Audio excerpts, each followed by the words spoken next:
Well, good afternoon, and another warm shalom from the University of Central Florida. Hanson, Judaic Studies, Hanson, here today to dive into some mysteries, both ancient and not so ancient, with a discerning eye and, of course, a fedora. And by the Jerusalem Jones I am. And by the way, who else would you hire to teach everything Jewish but a red-headed Scandinavian from Chicago, home of the nation's finest smorgasbord? Now just think about it. Just think about it. When Charlton Heston was leading the Israelites out of Egypt, out of the house of bondage, out of the grip of Yul Brynner, my ancestors were navigating the fjords, drinking beer out of skulls. And in spite of all that, I teach everything Jewish, from ancient times, Abraham and Isaac, across thousands of years of Jewish life and culture, literature, Torah, Tanakh, including the Holocaust era and the rise of the modern state of Israel. I do it all, and I'm not without my share of qualifications. I lived several years in the Middle East. I worked on an Israeli agricultural settlement called a kibbutz. I worked in a war zone in Lebanon with a ragtag American television news gathering organization, all the while living in a northern Galilean city called Kiryat Shmona. Kiryat Shmona, very near the Lebanese border, which was regularly subject to Katyusha rocket attacks. Came home and told my saga to my folks. I'd learned Hebrew fluently by then. I said, Mom and Dad, I think I would like to become a professor of Hebrew language and literature. And they said, is there a paycheck in that? No. But I was doggedly persistent. That's what it takes. That was my vision, goal, dream. Threw myself into my studies at the University of Texas at Austin, hook 'em horns. They make me do that. Studied with an all-Israeli faculty deep in the heart of Texas. Bubba Cohen, Billy Bob Goldberg, you heard of them. That's a joke. They were Israelis, and by my own insistence, never spoke a word of English to my own faculty the whole time I was in grad school. And graduated, is there life after grad school? Eventually found a small but growing program in Judaic Studies at UCF Orlando, and managed to get hired as an adjunct instructor, in which capacity I worked for nearly a decade, at or below the poverty level, all the while raising my young son. Single dad I was. And that was really the greatest accomplishment of my life. Forget all the study and highfalutin academics. It was raising my boy. And I learned a valuable lesson in those days, struggling for survival, that if you spend a little bit less than you take in, you'll be all right. Amazing how that works. Don't tell it to them in D.C. My goodness. But we survived, and we survived all right. And in the end, if you keep your eye on the goal and that persistence, today I am, what's my title? Endowed, tenured associate professor and coordinator of the Judaic Studies program at the University of Central Florida. That's a mouthful. But that's what it takes. And a little bit of vision as well. As we turn today to a most amazing, relatively new, but not so new discovery. I call it the Moses Scroll. Folks, it's story time. And as I shared this morning, if this is the real deal, it is the most important biblical manuscript discovery, maybe the most important discovery, period, of all time. And yet, very few people outside those ivory halls of academe have even heard of it. So here's the story. Take you back in our time machine to the year 1878, well over 100 years ago. There was an Arab sheikh, we're talking about in the Middle East, before the state of Israel even existed. His name was Mahmoud Erakat. And he approached a shopkeeper in the old city of Jerusalem by the name of Moses Shapira. Now, Jerusalem's an interesting place. It's divided into all these little sections and quarters. You've got the Muslim quarter, you've got the Christian quarter, the Jewish quarter. Moses Shapira was in the Christian quarter of the old city of Jerusalem. Interesting fellow. He was born in Ukraine. And like so many Ukrainian Jews, was suffering from persecution. In those days, under the Tsar, the Russian Tsars were viciously anti-Semitic. And a lot of Russian and Ukrainian Jews came to Palestine in those days just to get away and to live on their ancient land. En route to Palestine, Moses Shapira converted to Christianity. Jewish, but he became a Christian.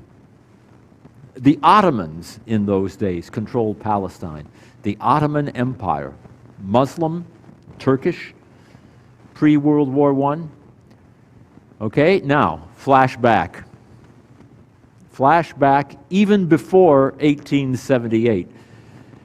This is the topography of the region. The Dead Sea, the lowest spot on earth, 1,200 feet below the Mediterranean. Jerusalem, to the northwest, a place called Qumran over here, where the Dead Sea Scrolls were discovered. And right out here, a great canyon. It's considered the Grand Canyon of Jordan. It's spectacular. The Wadi al-Mujib. Again, we flash back about 10 years before 1878, when some Bedouin had discovered some blackened parchments in a cave east of the Dead Sea, above the Wadi al-Mujib. What were the Bedouin doing out here? Well, the Ottomans had implemented a bunch of reforms, government reforms, basically forcing the Bedouin to recognize Turkish law, Turkish sovereignty. And as a result, a whole group of Bedouin fled south from Damascus, and they took refuge in a cave, and that's where they found a bundle wrapped in cloth. Now, the Dead Sea Scrolls were discovered in the mid-20th century, 1947, 1948. This is way before the Dead Sea Scrolls were discovered. And they found a bundle of blackened parchment strips in a cave, covered over with a cloth-like material, 16 strips altogether of blackened parchment.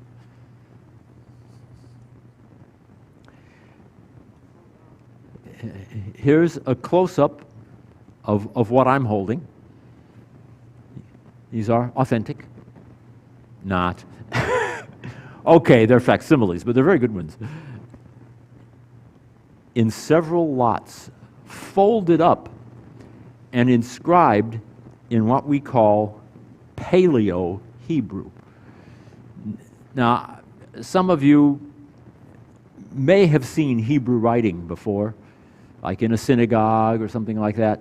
This is not what you think of as Hebrew. This is ancient Hebrew. You know, languages change, they evolve, and so do their alphabets. You go back a few hundred years in English, and you know the letter F looks like an S, and you know it's a little bit jarring. You go back further. Anybody read Beowulf lately? Right? Forget it. Right? What language is this? Right? So same thing with Hebrew. This is way more ancient an alphabet than the Dead Sea Scrolls were written in, and yet discovered. What, around 1860 something? That's almost 100 years before the Dead Sea Scrolls were found. Now, the Bedouin had no idea what they were. But they comprised two scrolls. If you laid out these 16 strips, you'd have two separate scrolls, two copies of the same text. But the Bedouin couldn't read this text. They didn't know what they had. There were also vertical score marks on the text. It turned out that what we're looking at is an abbreviated version of the book of Deuteronomy. Now, our Bible has how many books? 39 books of the Hebrew Bible, 27 in the New Testament. The books of Moses are Genesis, Exodus, Leviticus, Numbers, and Deuteronomy. That's the longest of the books of Moses. This is an abbreviated version of the book of Deuteronomy that no one had seen or heard of before. The identical of this abbreviated version. Now, the Bedouin ended up selling these parchments to Moses Shapira in his little shop in the Christian quarter of Jerusalem. Shapira was an antiquities dealer, as well as a, you know, in a shop in Jerusalem you sell all kinds of stuff to tourists and everything, but there are also serious antiquities there. And Shapira, Moses Shapira, Jew turned Christian, knew Paleo Hebrew. He was an educated man. And he said, this is amazing. This is an abbreviated version of the book of Deuteronomy. Now, he was a bit of a fundamentalist when it came to the Bible. So he believed that the Bible that's come down to us is exactly the way Moses wrote it, but he changed his mind. He came to believe that this is the version of Deuteronomy that must have been written by Moses himself, and that it got expanded and enlarged over the centuries until it came down to us as it is today, the longest of the Pentateuch, of the first 5 books of the Bible. And it's not unusual, because especially in antiquity, some scribe would come along, and in the name of the master they would add this. And then someone else, in the name of the master, they would add that. And they were certainly inspired by the work of the great teacher, but it was an addition. Now, critical scholarship today, as taught in seminaries, understands that things like this happened to the biblical text. Oftentimes, pastors and ministers aren't allowed to tell their congregations that things like this happened, but they did. But at this early date, this was like revolutionary. You mean this might be the actual text that Moses himself wrote, assuming there was a Moses? And that alone is phenomenal, because I can tell you as an academic that the majority of scholarship today in the ivory towers, writing their stuffy articles, honestly have concluded that there probably was not ever an exodus out of Egypt. There was no Charlton Heston, there was no Yul Brynner, it just didn't happen. And probably there was no Moses. If this thing is what it might be, changes a lot.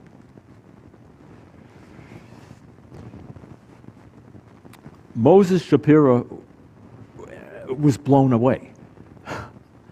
He sent a transcription of this Paleo-Hebrew text to two professors, Konstantin Schlottmann over here, who shared it with another renowned professor named Franz Delitzsch. They both looked at it and concluded this is a very sophisticated but at the same time crude forgery. Why did they think it was a forgery? Well, nothing that old can survive. And of course, the Dead Sea Scrolls had not been found yet. They were not found until the mid-20th century, 1947, 48. You know what happened when the Dead Sea Scrolls were first discovered? Many in the scholarly community said forgery. Serious. Including the famed scholar Solomon Zeitlin wrote articles. I've read them, claiming the Dead Sea Scrolls, these are fakes. And especially this, or they didn't have the Dead Sea Scrolls, it has to be a forgery. Nothing that old can survive. But Shapiro also showed his parchments to the pastor of the Church of the Redeemer in Jerusalem. I know that church. As well as another professor, Paul Schroeder, who was also the German consul to Beirut in those times. And they looked at this and they said, nobody could have forged this. Who would know how to forge such a thing? You think the Bedouin knew how to write perfect Paleo-Hebrew? These are authentic. So Shapiro found them in 1878. We leap forward to 1883, where Moses Shapiro traveled to Europe. He went to Leipzig to show them to a group of scholars. Uh-oh. Gotta watch it. This group of renowned scholars spent just an hour and a half examining them, and they concluded unanimously these are clever forgeries. But two scholars who knew Moses Shapiro personally, Hermann Gutte and Edward Meyer of the University of Leipzig, said they were utterly certain these are the real deal. A division in academe. Funny how that is. Even today we have divisions in academe. Then a famed Orientalist in Berlin named Adolf Ehrman reportedly fell into archaeological delight and declared that he would eat all of the strips if they were not genuine. You've heard the expression, I'll eat my hat. I'll eat the strips.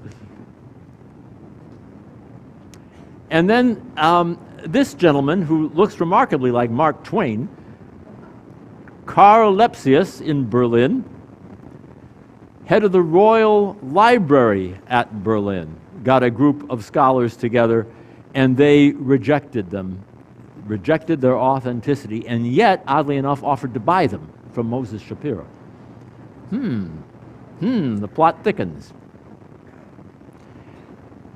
It does indeed thicken, because Shapiro was convinced that these were not forgeries. He knew the sheikh who came to him. He knew the Bedouin. He knew they couldn't have done it. Moses Shapiro brought his 16 fragments to London, where they were put on display in the British Museum, the British Museum.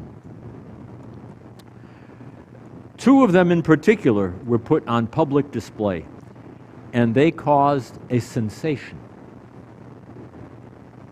Huge crowds, including the Prime Minister of Britain, William Gladstone, in those days. were mesmerized. And the British Museum entered into negotiations with Shapira to buy all 16 parchments for a sum of £1 million sterling. Pounds sterling, and that was back in the 19th century.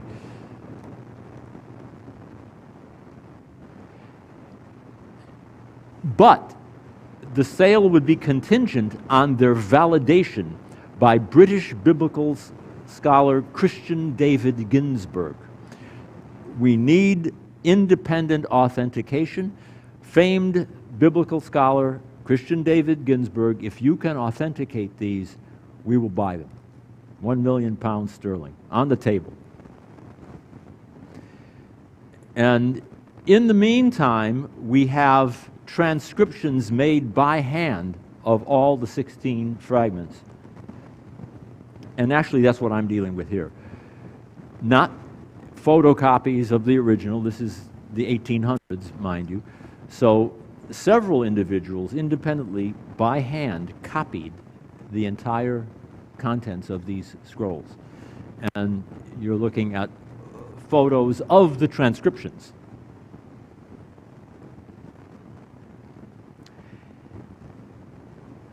Next, who arrived on the scene but the great French Orientalist and archaeologist Charles Clermont-Ganneau, who had already gained somewhat of a reputation as a debunker, as a myth buster, as it were. He specialized in that. He arrives on the scene. He examined 2 or 3 of the fragments and determined that they are fakes. Now, indeed, there has been a whole industry of faking antiquities, and it goes on in the Middle East even today, because there is money to be made. You go to some of those shops in the old city of Jerusalem, and you better be careful. Because, oh, this is an authentic pottery fragment from the Philistines, and it turns out they were made 2 days ago. So this has been going on for some time, and they were aware of it, and so this guy says, I'm sure that these are fakes. And here's his exact words. These are my conclusions. The fragments are the work of a modern-day forger. I am able to show, with the documents before me, how the forger went to work. He took one of those large synagogue scrolls of leather. This happened to have a synagogue scroll of leather. This one is about 300 years old. It's a partial scroll only, but it is, in fact, of the book of Deuteronomy. And right down here, it contains the first of the 10 commandments. Anochi Adonai Elohecha asher hotzitecha me'eretz Mitzrayim. Right? You got all that. I'm sorry. I am the Lord your God who has brought you out of the land of Egypt. And it goes on. So this is a typical synagogue scroll. And Clermont-Ganneau said, oh, this is easy to explain.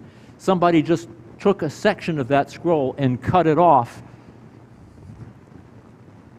and turned it into this. Of course, oddly, it's covered on the backside with a tarry kind of bitumen substance, which synagogue scrolls clearly are not. And you know what else is covered with a tarry bitumen substance?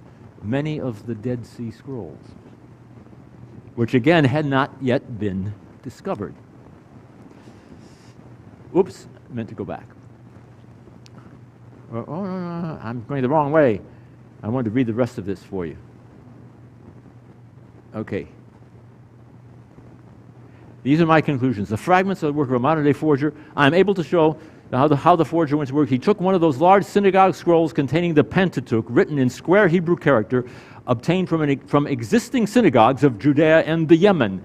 If the forger cut off the lower edge of this scroll, he could then produce the fake. Ginsburg wrote back to him, the manuscript of Deuteronomy, which Mr. Shapira submitted to us for examination, is a forgery.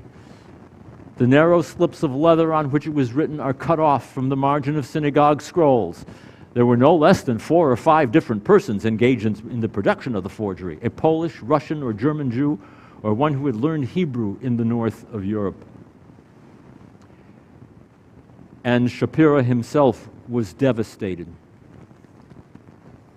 He wrote, "Dear Dr. Ginsburg, you have made a fool of me by publishing and exhibiting things that you believe them to be false. I do not think I shall be able to survive this shame, although I am not yet convinced that the manuscript is a forgery unless Mr. Ganot did it.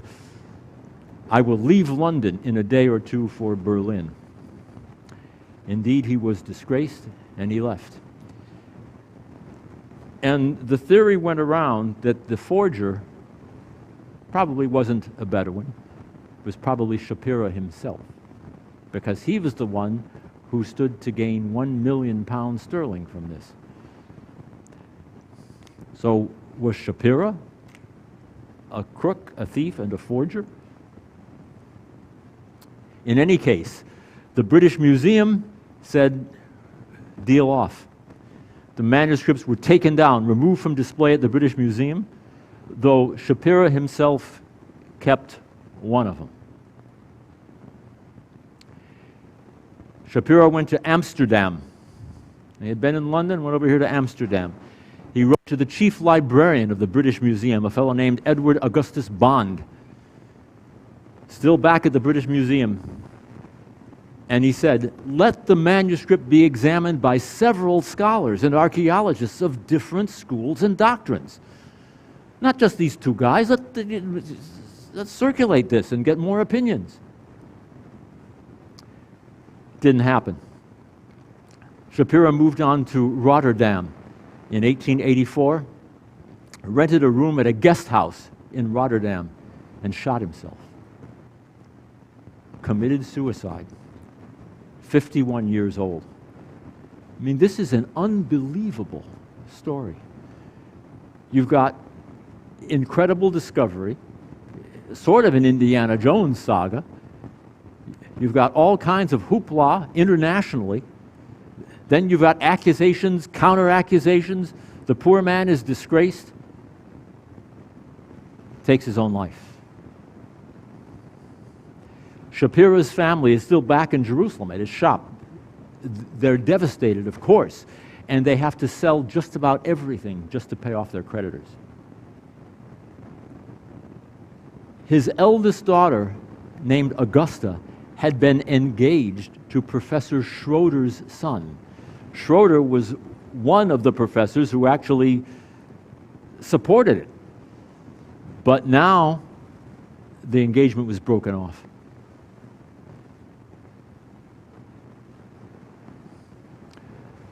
The British Museum did not return the 15 leather strips. 16 they started with. Shapira had 1. British Museum never returned the other 15. They were sold at auction to a bookseller for, get this, £10, 5 shillings. You could not make this up. In 1887, the new owner briefly displayed them in London's Royal Hall during the Anglo-Jewish Historical Exhibition, not telling anybody that they had been debunked. And sold again, presumably for £20. £20 sterling to one Philip Brooks Mason. Now, there are modern sleuths who are trying to track down, as I speak, exactly what happened to these documents. Imagine if they could turn up. And we know that somebody named Mason, Philip Brooks Mason, actually bought them, who later presented a paper called The Forgery of Shapira. Presented a paper about it. But the parchments themselves have mysteriously vanished. And nobody knows to this day where they are. So would someone have just thrown them in the trash? Or somehow disposed of them? I doubt it. There are serious scholars who are trying to track them down. as we speak. What we have are the transcriptions made by hand of the original, not the originals themselves. We also have a few photos that were taken when they were at the British Museum in the 1880s. Can you make out anything on those photos? Not exactly. Enter Hebrew University scholar Idan Dershowitz, who is now professor at the University of Potsdam, who has, within the last year and a half, re-examined the entire case. Nobody paid any attention to this for a century and a half. Professor Dershowitz comes along.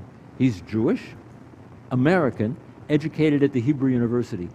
He's looked at this whole thing again. He said, there's no way that these were faked. He traveled to the Berlin State Library and found Moses Shapira's own papers in Berlin. 3 handwritten sheets of obviously the deceased Moses Shapira that appeared to show Shapira himself trying to decipher the parchments. He had his own journal where he's trying to make sense of them. Now, what was the theory? That Shapira had forged them? Well, if he had forged them, why would he be writing sheets upon sheets trying to figure out what they mean? Doesn't make any sense. This is the journal itself. This is Shapira's actual journal. And Dershowitz writes, if he forged them or was part of a conspiracy, it makes no sense that he'd be sitting there trying to guess what the text is and making mistakes while he did it.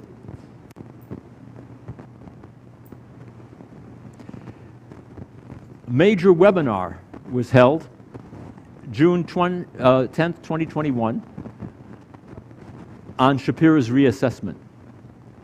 4-hour webinar. You can find it on YouTube if you have 4 hours. It's very scholarly. But the question that's asked is, who might have forged these? The Bedouin? The Arab middleman? They didn't have the expertise to do this. And why would they have sold such valuable texts for a mere pittance to Shapira? That doesn't make any sense. The only one who had motive was Shapira himself, who couldn't have done it. Shapira obviously believed the manuscripts were genuine. And if they were forged, concludes Dershowitz, Shapira was a victim of the hoax, not its perpetrator. The only explanation that makes sense is that these fragments were genuine and possibly the oldest biblical manuscript ever recovered. That's a wow. It's possibly, and Dershowitz believes that this is the forerunner of today's book of Deuteronomy. It's a lot shorter. And perhaps a copy of the text that Moses himself produced, assuming that there was a Moses. But this is some of the most important evidence we have that there was a Moses. And by the way, this is not the Ark of the Covenant. It's not a facsimile of the Ark of the Covenant. You know what it is? You don't know what it is. This is an Egyptian funerary chest of the kind found in King Tut's tomb. And these are not cherubim. This is the winged Isis. This is important circumstantial evidence that Israelites were actually in Egypt. Why? Because if, as many scholars assert, our Bible today was fabricated centuries and centuries after the fact, why would they have fabricated furniture that looks remarkably like Egyptian furniture? How would they even know to make an Ark of the Covenant that looks like something that would have been made in Egypt in the days of Ramses? They wouldn't. So we start putting evidence together. We've got an Egyptian Ark of the Covenant, and now we've got a text that Moses himself may have produced. But To this day, it's hugely controversial. And I can tell you that the majority of scholars, as I speak, say it's a fake. Dershowitz and a select few, like myself, say this couldn't be. There's no way this could have been anything but genuine, because no one could have forged it. And not only that, we start looking at some of the details of the text itself. And yes, it's true, if some of these fragments survived and someday resurfaced, the whole world of biblical scholarship will be turned on its head. Because now what can we do? We can use carbon-14 to date it, right? According to the paleography, which is the Paleo-Hebrew letters, this would date to about the 9th or 10th century BC, or BCE. The Dead Sea Scrolls date to the first 100 or 200 years BC. We're talking 800 or 900 years BC, just by the style of the letters. Except we know what Paleo-Hebrew looked like from inscriptions. We have stone inscriptions that are that old, nothing in parchment that's that old. So a forger theoretically could have known how to do Paleo-Hebrew, taken fresh like parchment from a scroll, and written the Paleo-Hebrew and passed it off. And that's what the majority of scholars think today. Somehow they faked it, or Shapira faked it, right? Shapira would have done it for the £1 million. What a story. But again, why would he have his own journal trying to figure out what it means? And he made mistakes as he was doing it. And by the way, since we're talking about Deuteronomy, there are some problems with the traditional text of Deuteronomy that's come down to us. There's some real problems with it. For one thing, at the end of the book of Deuteronomy, it does describe Moses' own death, which is a bit odd. Now, if Moses wrote the book of Deuteronomy, which is what we're told, why would it in the end it say, and Moses died? Why? That's a problem. And Moses, the servant of the Lord, died there in Moab, as the Lord had said, and he buried him in Moab, in the valley opposite Bet Peor. Who buried him? And that's a problem in the Hebrew itself. It says, Vayikbor oto, and he buried him. Well, who buried him? Some say, well, God must have buried him. Some say, well, Joshua must have buried him. Well, why didn't it just say Joshua? And some very mystical Kabbalists say Moses buried himself. Did Moses even exist? There's also problems with the whole middle of the book of Deuteronomy. It's a long book, and I'm going to unroll it for us today with your help. It's mind-blowing. Chapters 12 through 26 are called the Covenant Code. And they deal with all kinds of religious ceremonies, ritual purity, civil, criminal law, conduct of war, jurisprudence in the land of Canaan. When you get into the land of Canaan, this is how you will have your judges and your trials and so on. But wait a second. These folks are wandering around in the desert for 40 years. They don't know what Canaan looks like. They have no clue. Moses, you're giving us laws about... we're just trying to survive. Where's the next bite of manna? And so scholars have long had a problem with the whole central portion of the book of Deuteronomy. Well, guess what? In the Moses scroll, it ain't there. Neither is the bit about Moses dying. It's not there. There's also stuff about land use, pasturing flocks, and the famous passage that Paul writes, you shall not muzzle an ox as it treads out the grain. Wait a second. What ox? What grain? This is the Sinai desert. It's not there. And then it declares, you shall seek the place the Lord your God shall choose from among all your tribes to put his name and make his habitation there. That's an obvious reference to the city of Jerusalem and the coming temple. But they didn't know about Jerusalem. So either Moses is the greatest, real soothsayer, prophet ever, which is what the Orthodox believe, or this was added later in his name. And I tell my students, wait a second, I could make a prophecy that is so far out there that nobody understands it. Would I dare do that?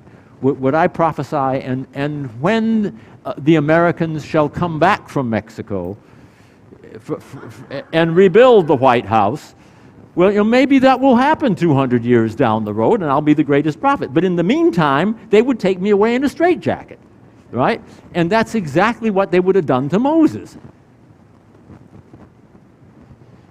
Now, we get into some really interesting stuff, which is the heart of it today. This is the divine name.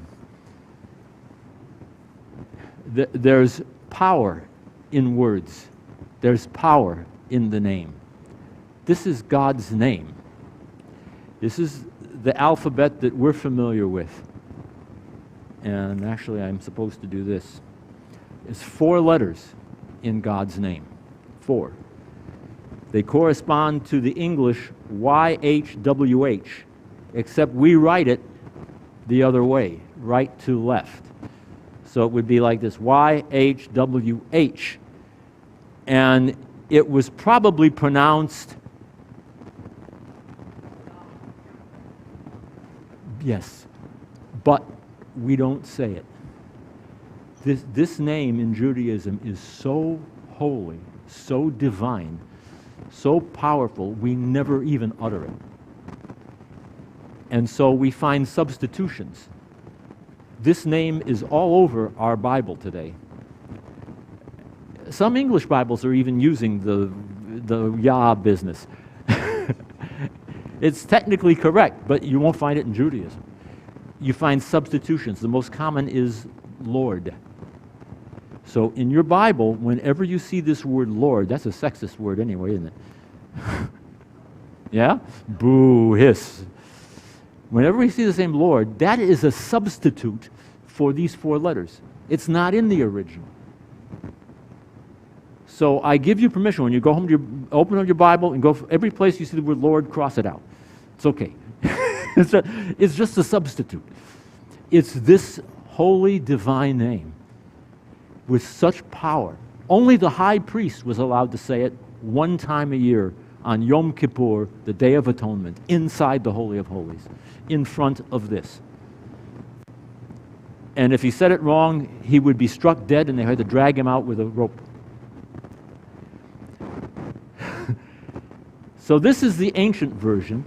Here is how it looks in Paleo Hebrew. It's the same 4 letters, but you see the difference, how the language, how the letters evolved. The central verse of Deuteronomy is also the central verse of Judaism. Hear, O Israel, the Lord, it's really the Yah word. Our God, the Lord, the Yah word, is one. Shema Yisrael, Hashem Eloheinu, Hashem Echad. I said, hear, O Israel, Shema Yisrael, but I didn't pronounce it. I said Hashem, which means the name. So,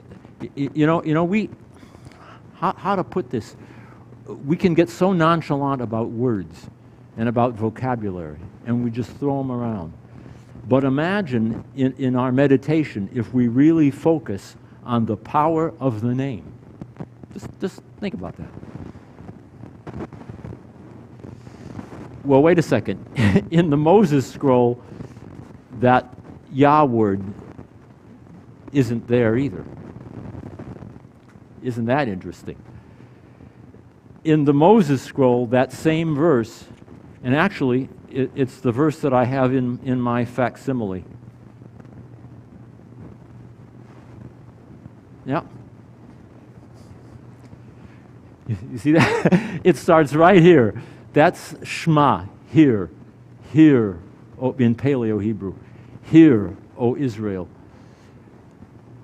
Except instead of the Y word, it's this word That's Elohim. Elohim. God. So it doesn't say the Lord our God, the Lord is one. It says God our God, God is one. And that's major because the Yah word is not in this text. And imagine Moses Shapiro looking at this thing. This is mind-blowing. So apparently, the Israelites did not start using the Yah word until the next generation. Joshua comes along. And in my next seminar here, I'm going to talk about yet another discovery having to do with Joshua. But that's for a couple months from now. There's another one that's brand new. Okay? So here's how the four letters look traditionally. Here's how they look in the Moses scroll. That's Elohim. Elohim. And can we write it this way? And here's how it is in prayer books, in Jewish prayer books. Hear, O Israel. There's the Y word, our God, the Lord is one. And this is the same passage in a Dead Sea Scrolls. And here it is in the Moses scroll and in the more traditional version. Also, the Moses scroll is written first person entirely, except in the first and last sentences of the whole thing. The very first part reads, "These are the words Moses spoke according to the mouth of the Lord." There it is. But it's just the first line of the text. And the idea is that another scribe added that at the beginning and at the end. This is the only place the Y word appears in the whole text of the Moses scroll. And at the end as well, the words that Moses commanded by the mouth of the Lord. Nowhere else does YHWH appear in the text. Other problems with traditional Deuteronomy is that the geography is confused, as if somebody else wrote it who wasn't familiar with the geography. In the Moses scroll, the root makes a lot more sense. And by the way, you look at all this wandering, and it is pretty confusing. You ever seen a map of the Exodus? Then we have, this is huge, 10 Commandments are a little bit different. Now, we're familiar with the traditional hillbilly commandments. Ain't but one God. Honor your ma and pa. No telling lies or gossiping. Get your hide to Sunday meeting. Ain't nothing come before the Lord. No fooling with another feller's gal. No killing except for critters. Quit your foul mouthing. No swiping your kinfolk's stuff. And don't be hankering for it neither.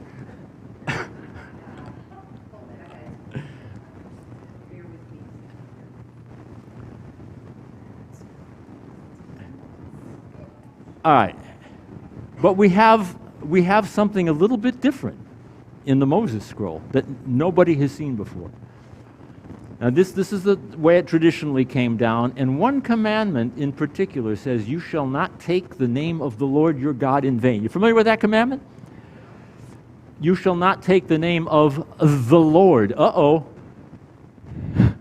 That's the Y word that isn't in the Moses scroll. And people think somehow, like the hillbilly commandments, no cussing, right? Has nothing to do with that.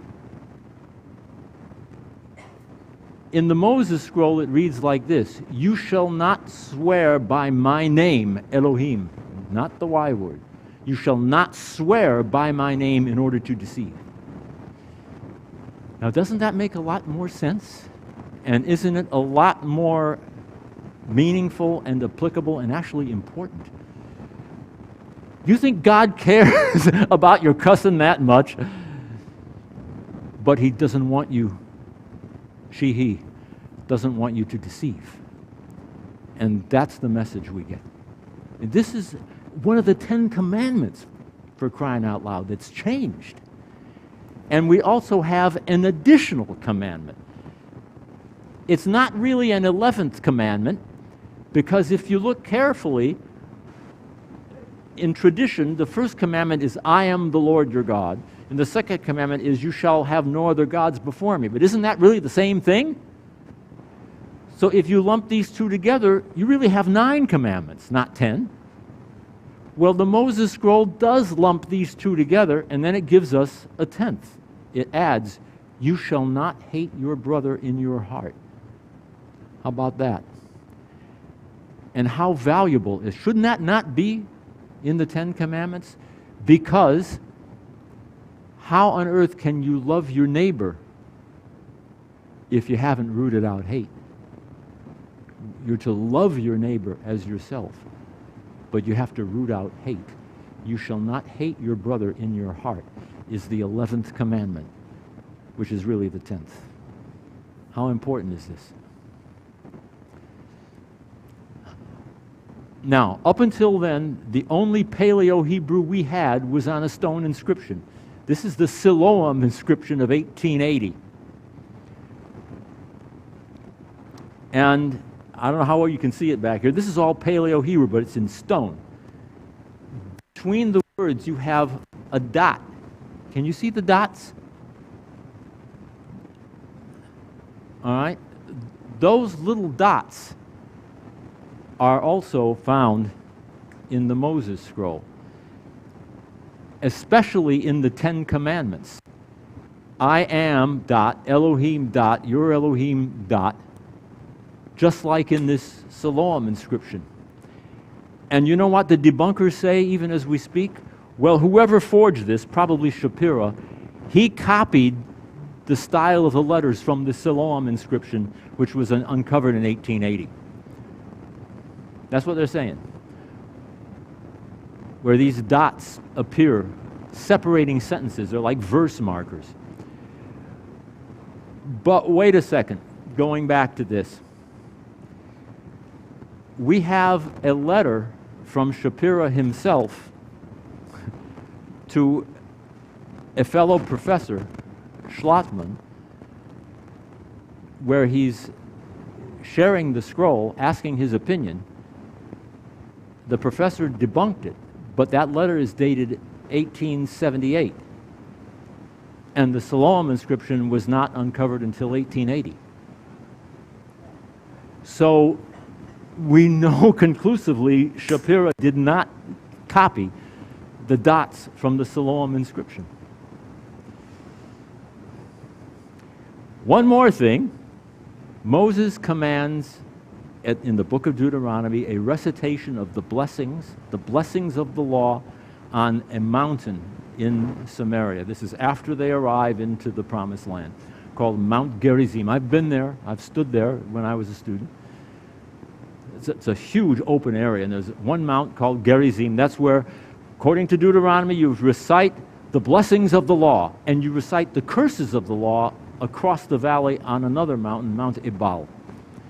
Now, in the traditional text, we only get the curses. And you're wondering, where are the blessings? In the traditional book of Deuteronomy, our Bibles today, it lists all the curses of the law, and it says, and the blessings were recited, and there's no blessings. Even though it's an abbreviated version of Deuteronomy, the Moses scroll gives us the blessings. Isn't that nice? Blessed is the man who loves Elohim, his Elohim, and worships him alone and serves him alone. And all of the people, they will respond and they will say, Amen. Blessed is the man who sanctifies the seventh day. And all the people will respond and say, Amen. Blessed is the man who honors his father and mother. And all the people will respond and say, Amen. And it goes on and on. Blessed is the man who establishes all of the words of this teaching to do them. And all the people will respond and they will say, Amen. All right. So that's the importance of the contents of this scroll and really the revolutionary stuff. We got 2 new of the 10 commandments. But the question remains, how, if it's real, how did the Moses scroll get found by 19th century Bedouin in a cave above the Wadi al-Mujin, known in Deuteronomy as the River Arnon? Here's a photo. I call it the Grand Canyon of Jordan, and it's spectacular. This is where it was found, in one of these caves. How did it get there? Well, the plot thickens. Way back in biblical times, King Josiah was having a revival in the land. He lived in the 600s BC. And he commanded that the temple in Jerusalem be cleaned out by his high priest named Hilkiah. And the Bible tells us that Hilkiah found a book of the law, or a teaching of the law, in the temple. That's what our Bibles say. All scholars conclude that must be the book of Deuteronomy. Some conclude that Deuteronomy was forged by the high priest with his scribe Shaphan, and as we speak, Deuteronomy, our book of Deuteronomy, is called a pious fraud by most scholars today. They don't teach you that in seminary, but most scholars deny it. It was all fabricated under King Josiah. Oh, I just found this scroll in the temple, now we have a good religious revival. But what if there really was a scroll found in the temple, and it was this one? Not a pious fraud at all. We're also told in a non-biblical book called Maccabees that Jeremiah came and found a cave dwelling, and he brought there the tent and the ark and the altar of incense. This is as Jerusalem was about to be conquered and burned by the Babylonians. We're told that Jeremiah took the tent and the ark of the covenant, and he sealed the entrance, and he declared, the place shall remain unknown until God gathers his people together again, and the Lord will disclose these things, and the glory of the Lord in the cloud will appear. So we're told that the prophet Jeremiah actually took the Ark of the Covenant, the lost Ark, and hid it in a cave out in the desert.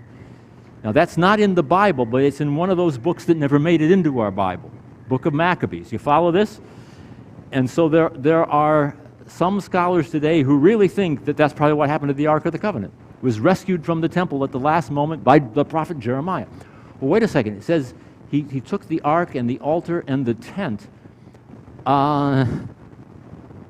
What do you suppose would have been inside the Ark of the Covenant? The Ten Commandments? And what about the Moses scroll?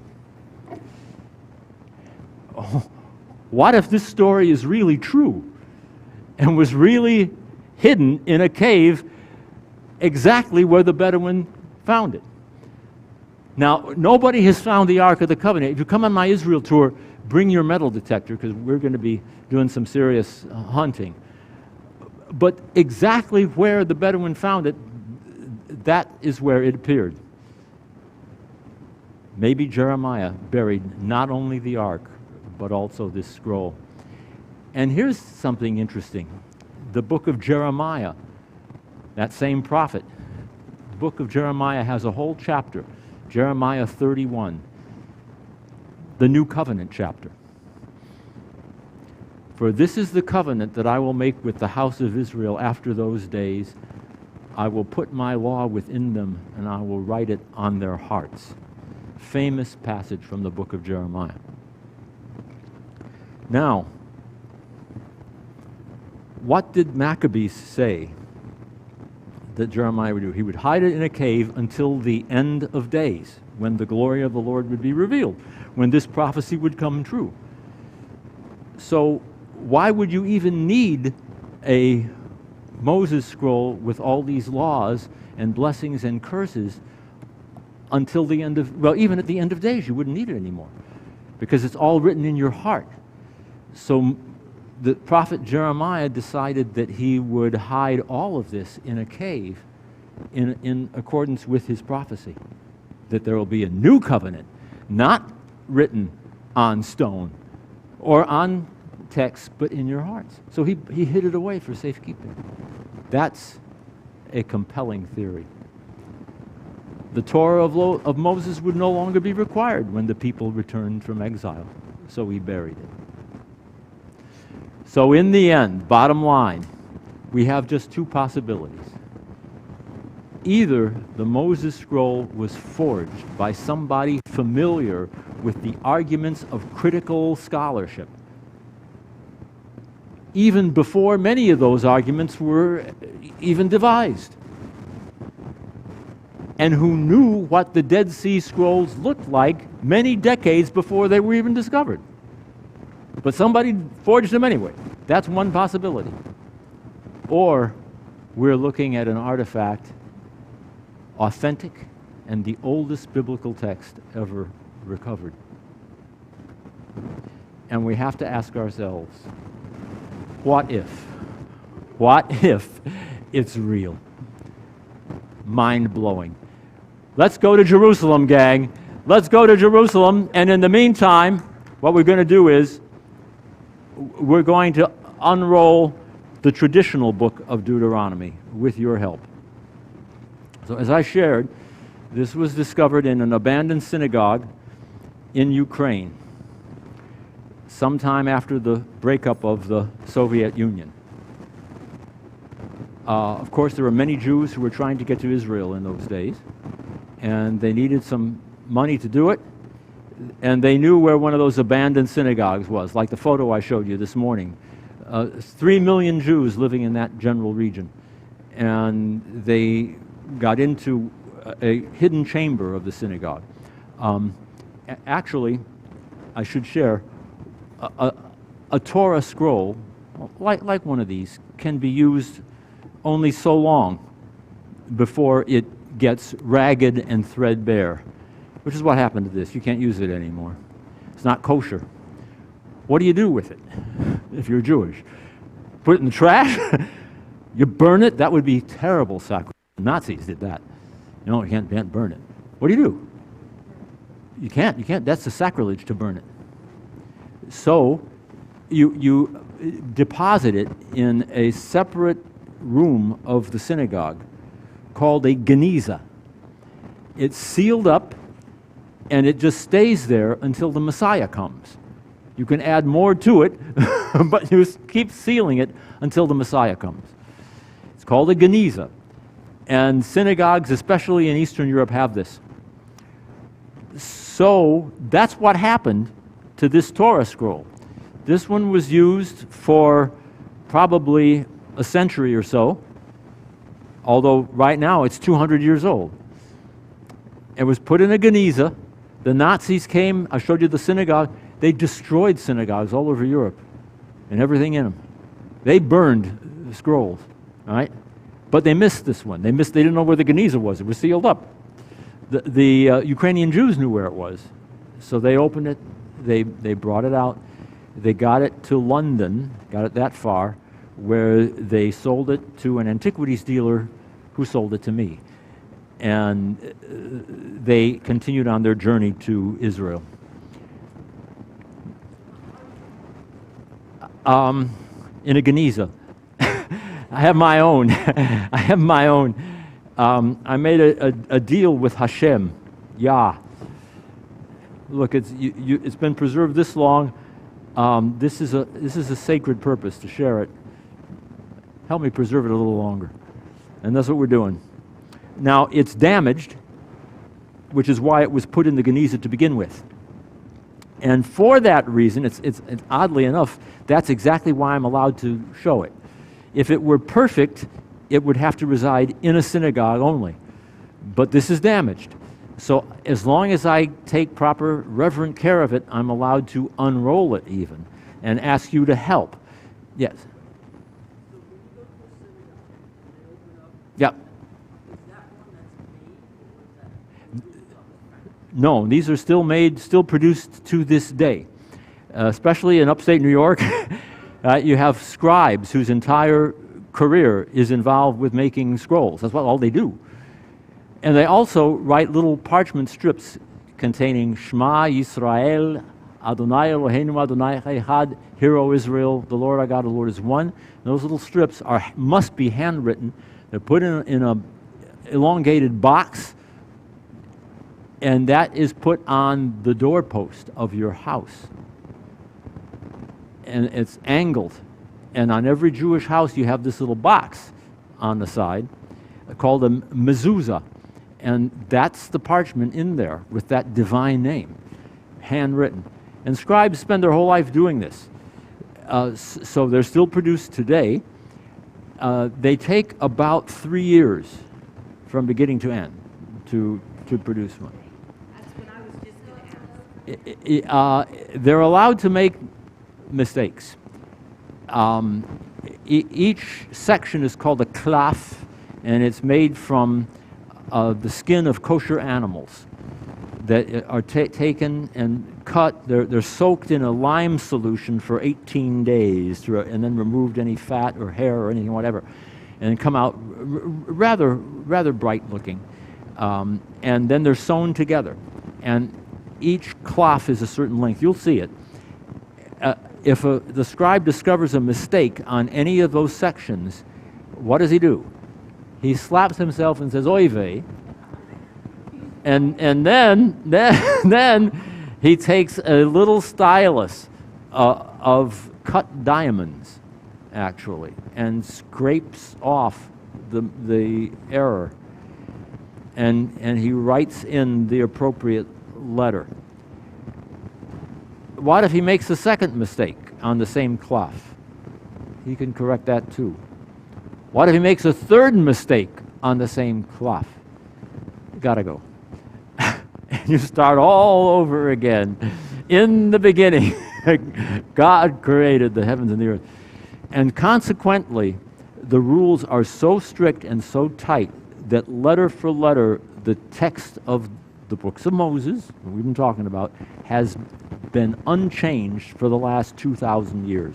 Letter for letter, identical anywhere in the world, all the same. But what if we go back before 2,000 years? We have Dead Sea Scrolls of the book of Deuteronomy also. And are there changes? There are differences. They're not major differences, but there are differences. And that shows us that, in fact, texts were evolving. That's what we call critical scholarship, which they didn't know about back in the 1800s, so much at least. And that's why when we go back 900 years, even before the Dead Sea Scrolls, we get now a whole new version of the book of Deuteronomy. Now, all that I ask is that the participants here will put on a head cover, if you're male. I'm sorry for being so sexist, but in Judaism, women are perfect. Yes, and men have to be trained. It's true. That's why in Orthodox Judaism you have what's called a bar mitzvah, son of the commandments, at 13. But in Orthodox Judaism, only the young men do it, not the women, because the women don't need it. The men have to be trained. That's Orthodox, okay? But because of that, only the guys wear this. It's called in Yiddish a yarmulke, but in Hebrew we call it a kippah. So in Israel it's a kippah, over here it's a yarmulke. And it simply is a covering of the head to recognize that Hashem, that divine name, that if you learned anything today, respect the name. There's power in the name, okay, is above us.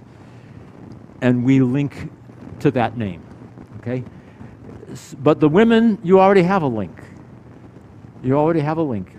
A direct connect. And you don't have to worry so much. Now, since I have rabbinic permission, we need some sturdy character on one side, and we will begin to unroll this. Yeah, take the bottom and one hand on the top. And now, as we unroll it, we'll need some volunteers to help support it, like this, from the rear. Now, you're allowed to touch it. This is a damaged scroll, but but do not touch any of the letters. Why? Because those 4 letters are all over this text. And by even touching the Yah word, which Moses apparently didn't know yet, only Joshua, that's my next talk, you will defile the name. The power of the name. And if you want to roll from that side as well, yeah. Good, keep rolling, and we need some more volunteers, especially over there. I want to see how, someone like to, well, someone like to hold this test temporary. I want to see where we're at.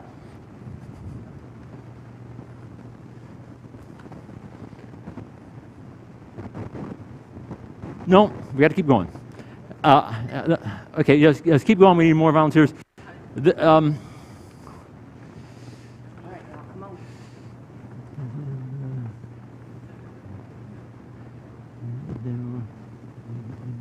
Yeah, this is the book of Numbers. This is the book of Numbers. And let's see. Right here, where it starts. Okay. Now, this scribe wanted to decorate the scroll, and he did it with peacock feathers sticking up above some of the letters. That's his signature. Now, the scribes are anonymous. We don't know who they were, but they each had some little stylistic something they would do. So that's Numbers, and we're headed out toward.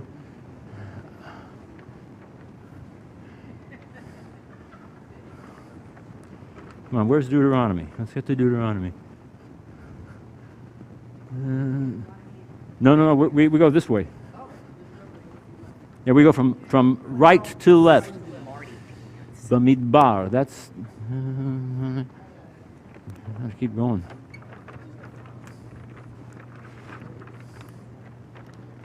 Here it is. Here it is! Yeah.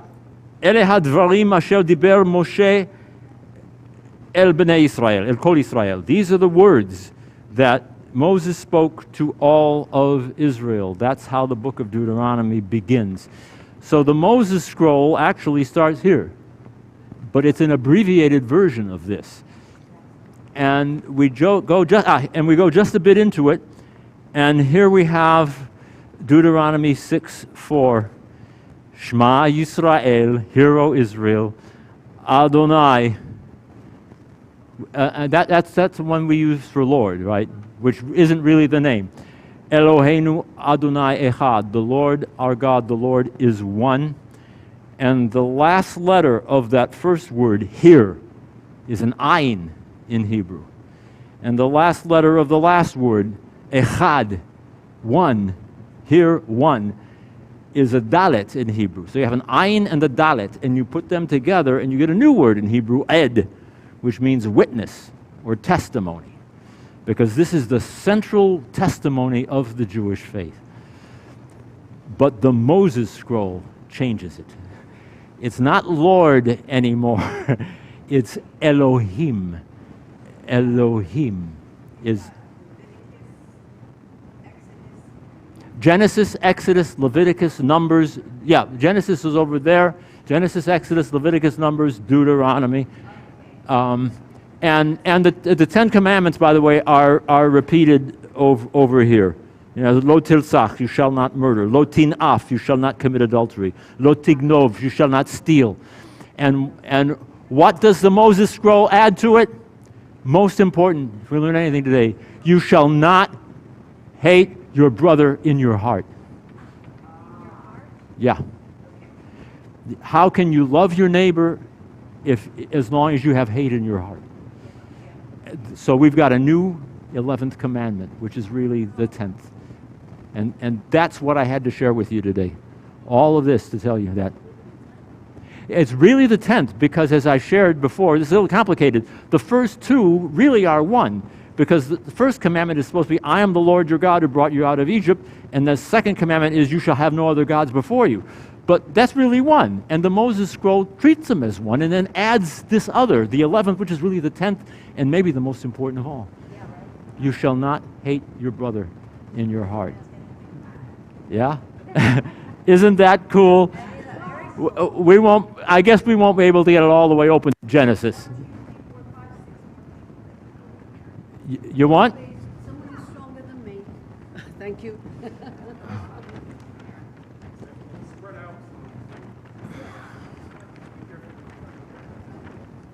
This is Exodus. Exodus here, you know this because it's written with a 3-column calligraphy. This is the song of Miriam and Moses at the Red Sea. You should be standing over here, Miriam. Yeah, right here. Here you go. Right at the Red Sea.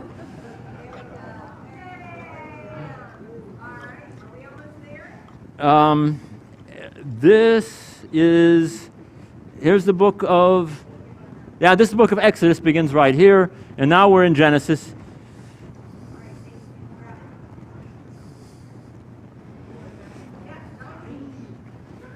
"90 feet long, beginning to end."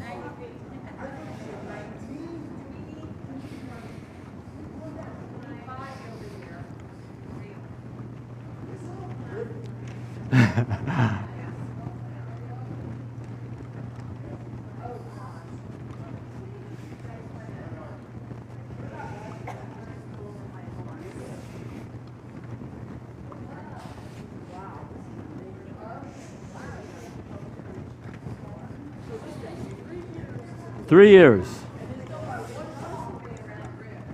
Here it is. Here we have the beginning of Genesis. Bereshit bara Elohim. There's Elohim. Bereshit bara Elohim et hashamayim ve'et haaretz. In the beginning created God the heavens and the earth. Ve'haaretz hayta tohu vevohu. And the earth was formless and void. Ve'choshech al pnei tehom. And darkness was on the face of the deep. Ve'ruach Elohim. And the Spirit of God. Merachefet, which literally means hovers. Hovers. Al pnei hamayim, over the surface of the waters. Gotta love it. There we are, the whole Torah. Vezot haTorah asher sam Moshe lifnei bnei Yisrael al pi Adonai b'yad Moshe. And that's what we chant in synagogue service over our Torah. Now we need to roll it up. Because if anyone drops it, the bearer of the Torah has to, that's me, has to fast 40 days. So let's keep rolling from both ends. Yes? One scribe does the whole thing. One scribe does the whole thing. He does it with a quill, which is the longest turkey feather. He takes and turns it into a quill pen and then dips that into an ink made of gall nut, which is where a wasp stings a tree and leaves a little bump in its bark. And that bark is called a gall nut and is scraped off and is combined with copper sulfate, carbon powder, gum arabic, which makes it sticky, and then all boiled in water. And that is the recipe for Torah ink. And it's packaged today in baby bottles because it is, again, words have power. And that's another important message I want to share today. Just like the divine name, the power of the name, words have power. And the words themselves feed the children of Israel. So much so that it's packaged in baby bottles. This is food for the Israelites. Try to keep it up and perpendicular on the other side. Yeah. It's a science to roll this. Also take some exercise. I understand Arnold started like this. and pardon? 200 years old, about 200. Now, every synagogue has special individuals who are designated for the sole purpose of rolling and unrolling Torah scrolls. And they are called holy rollers. Oh, no.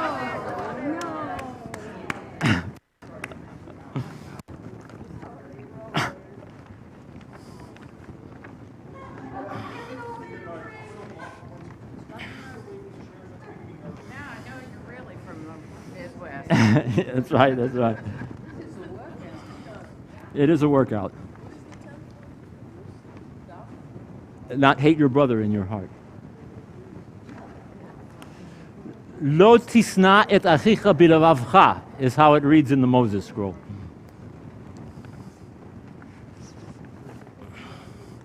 Actually, it's also found in the book of Leviticus, but this makes it one of the Ten Commandments. As far as you can.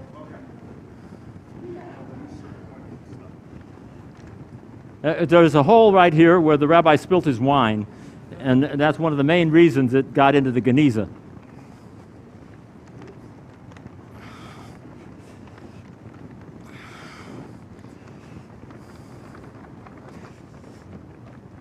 So what interlocks? That's what I thought. Yeah, interlocks. And we take it over here, and there's a girdle that we use to fasten it. Let's see. Look at that. Yeah. So one section of the Torah is read in synagogue every week, chanted in the original by the rabbi, and it's divided into 52 more or less equal sections or portions. Is that section the same that the person getting bar mitzvah That's reads? exactly. I was going to ask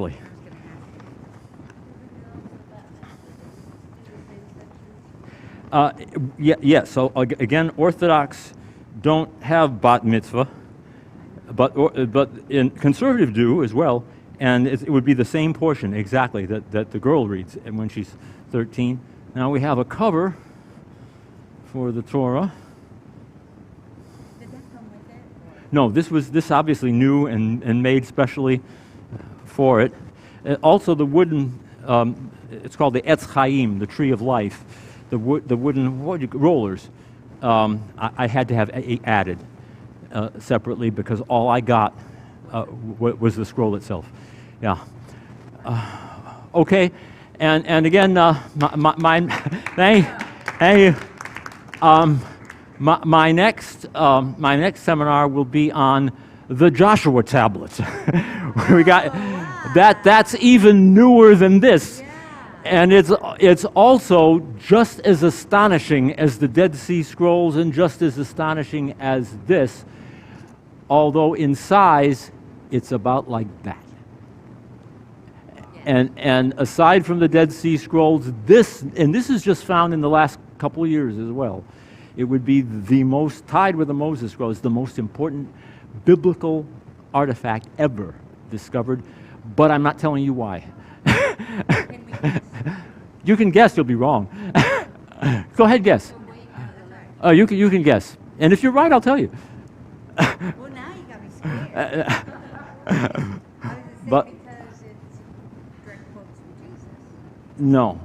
No? No. This is the Joshua tablet. Uh-huh. And it's mind-blowing, even though it's just tiny. So anyway, all this and more on my Last Crusade Israel tour, and spread the word as well. And I think that's about it.